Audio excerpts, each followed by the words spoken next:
What will Joe Biden be announcing at tonight's address to Congress? Well, we have quite a bit of the detail. If you don't like spoilers, I get it, but this is politics. Don't be a weirdo. This isn't like Stranger Things or anything. I'm just gonna tell you what's in the bill. Come on. Anyway, here's what's gonna be in the American Families Plan. $200 billion for universal preschool for all 3 and 4-year-olds, which the administration estimates would benefit 5 million children and save the average family $13,000. We have a lot. Let's pause there. As I was looking through a lot of this, I thought a lot of this seems designed to help people in a life situation like, or maybe a couple of years ago, Jayar Jackson, who has a kid, and you gotta worry about preschool and stuff. So universal preschool for 3 and 4-year-olds. I don't have a kid yet. Jayar, how helpful would that have been when your kid was 3 and 4? I gotta be honest with you, John. It's one of the reasons I don't have a second kid. It really is. Because you have to, everyone considers, not everyone, but most people consider the cost of a kid when they have like, oh man, I need to make sure we have this, this, and that. If you have the means to be able to do so, to plan for child expenses. But no matter how much you plan for it, your bank account will never be prepared.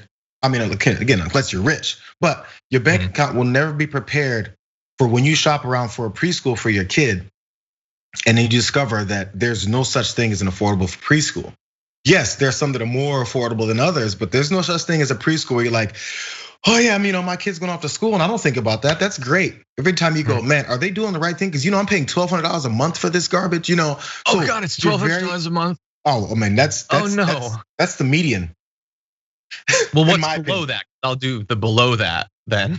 Is there a van somewhere? 7 to 8, maybe. I don't know. I'm trying to remember now. Oh man. But I mean, high end. You can astronomical. So yeah. So in thinking about that, that's such a burden lifted from you, because I also remember first day of kindergarten when he went to normal public school that isn't directly coming out of my bank account every month. I was crying while he was crying because he was getting separated from us. I was crying because we didn't have to pay for preschool anymore. You were so enthusiastically pushing him out the door, and you felt a lightness in your wallet. Anyway, it was crazy. Anyway, so yes. So in other words, yes, it's a very big deal for parents.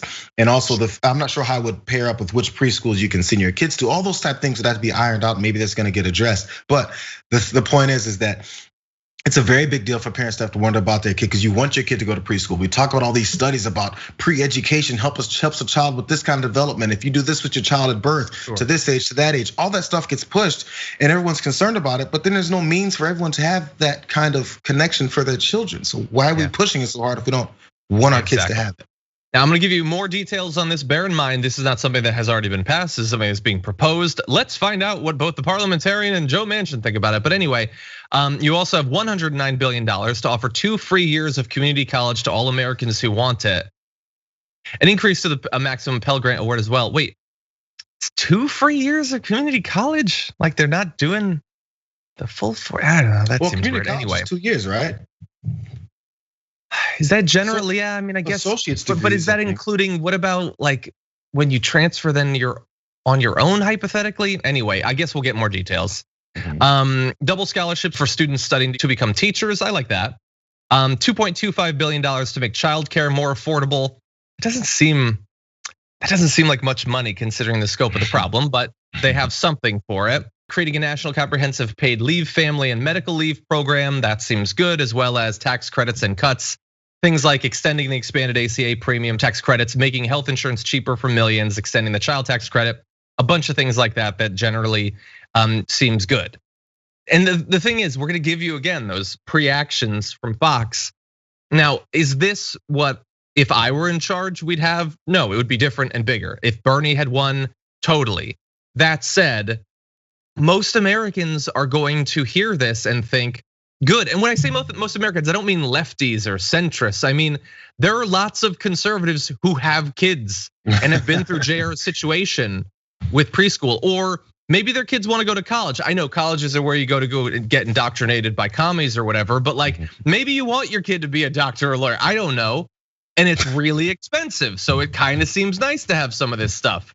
I think that this stuff is going to be popular. I know that it's not directly addressing some of the biggest crises like cancel culture and Seuss being banned, but it's something, okay? They're peripheral concerns for some Americans. Yeah, this is one of those, I think, types of agendas where you have to ignore the antis, the pushbacks. So when they say, "Oh, how dare you, look at all this money that's going to this," you're like, "Hey, you guys have been preaching how much we need to invest in our children. Why are you against investing in our children?" Just bring up exactly what they're saying, because when you have policies that actually help people, you have.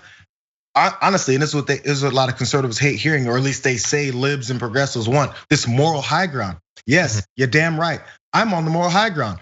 I'm backing up my declarations for what I want for our kids, rather than saying, "How dare you put this on our kids and our grandkids' backs?" What does that mean? Instead, why are we stacking this on our kids and grandkids' backs to not have opportunities and not have an opportunity to get to where they want? Like you said, say you want your kid to be a doctor or a lawyer or whatever, or they want to be a doctor or lawyer, but they have no means to get there. Why do you not care about our kids? I'm investing in Americans. America first does not mean sometimes or a few of them. It means Americans first. Why do you hate some Americans and like others? Man, turn it right back on them. They have to then have a conversation with themselves about why they one time say good things about Americans, and in the next moment talk about how horrible and unjust it is to give them anything that they deserve. Yeah. Well, some of that back and forth that you're alluding to there, we're gonna get into in just a few with Fox and Friends. There's ideological reactions, and then there's fear that, oh God, what if the Democrats for once try to actually offer something to the American people? They haven't really ever done it. We definitely haven't done it. Oh my God, it might be really popular. So we will find out. Now, the American people seem to have liked the COVID bill. They seem to like the idea that the government could do something for them. It's weird. For more political news, breakdowns, interviews, stories of activism, and me trying my hardest to care about the occasional big celebrity news story, subscribe to our YouTube channel at youtube.com/The Damage Report. And you can ring the bell wherever it is so you don't miss anything.